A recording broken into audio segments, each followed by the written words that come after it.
Ini yang salah satu orang miskin atau orang kelas menengah bawah nggak tahu, tapi orang-orang kaya tahu. Ini juga sebenarnya aku baru denger kayaknya di akhir tahun kemarin sampai tahun ini deh. Nah, jadi sebenarnya aku tuh kalau misalnya mendengarkan sesuatu itu dan menurut aku itu masuk, dan menurut aku ini kayak yang aha banget gitu. Dan yang paling membuat aku bakalan mempercayai hal itu adalah ketika aku menemukan hal itu berkali-kali, nggak cuma sekali. Atau kata gampangnya gini deh, ketika aku mendengar hal itu dari orang yang berbeda lebih dari satu kali.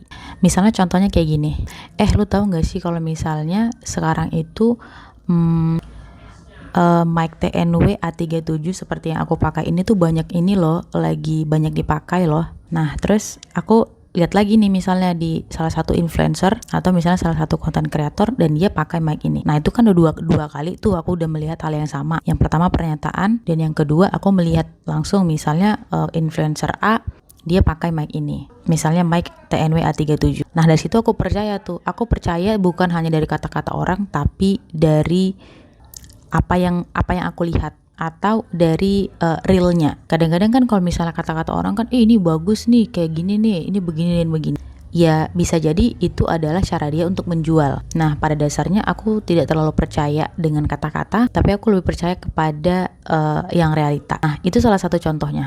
Jadi intinya kayak orang itu nggak mungkin memakai atau nggak mungkin orang itu memakai suatu produk kalau misalnya emang produk itu tidak baik. Kadang kan gini ya, kadang-kadang orang itu misalnya ketika dia bilang ini produknya bagus bla bla bla begini dan begitu, tapi ternyata dia di endorse. Atau di sisi lain dia sebenarnya juga nggak pakai produk itu, ya karena dia di endorse aja. Karena dia di endorse, dia susun susun skripnya dengan secara baik. Nah terus akhirnya dia menjual produk tersebut. Nah kalau aku kurang percaya. Anggaplah misalnya kita ini sebagai customer atau kita adalah target marketnya. Maka kalau misalnya kita ini adalah sebagai target market, tentu kita harus sedikit skeptis ya terhadap apa yang influencer itu katakan. Karena kalau misalnya kita langsung percaya, kita sekarang udah bingung gitu membedakan mana yang endorse dan mana yang tidak. Itu kenapa kalau misalnya kalian ingin membeli suatu produk, pastikan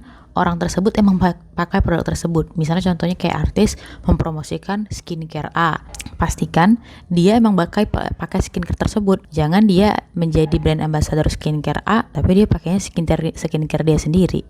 Kan aneh.